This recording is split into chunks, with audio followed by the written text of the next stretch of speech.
মনশ্রীদের 25-এ।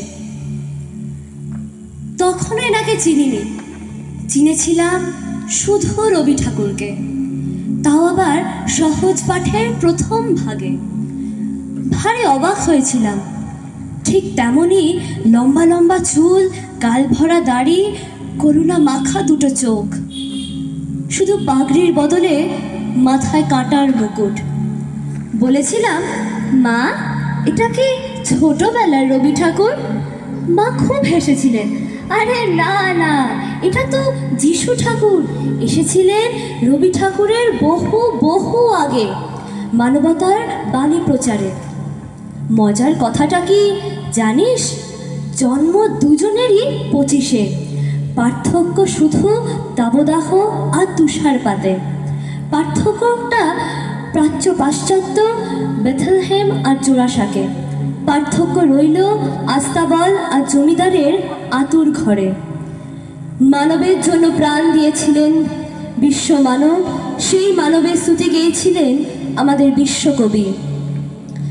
কথাগুলো বলতে বলতে চকচক করে উঠেছিল মার দু চোখ, যেন নতুন কোনো আবিষ্কারে মিশে যাচ্ছে ব্রহ্মরবি খ্রিস্ট জেসাস।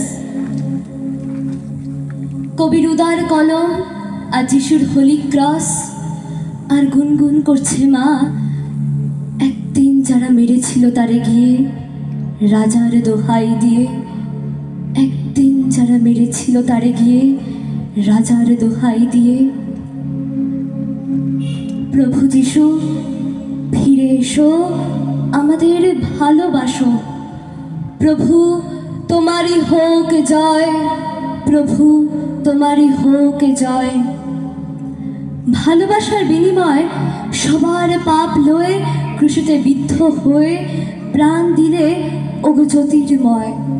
প্রভু তোমারই হোক জয়, ওগো প্রভু তোমারই হোক জয়। সবারে বেসেছ ভালো, তুমি জগতের আলো। তোমার অপার মহিমা মানুষকে ভালোবেসে মানুষের কাছে এসে শিখাইলে করিতে ক্ষমা।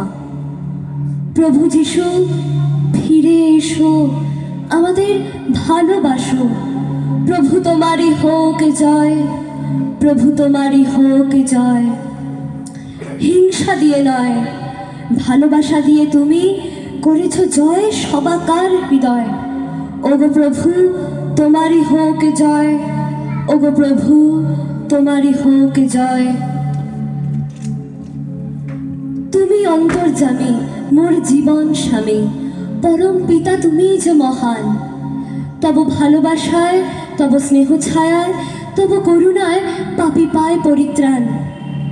হে প্রভু তুমি যে মহান, মৃতজনে করো জীবন দান, পাপীরে করো পরিত্রাণ।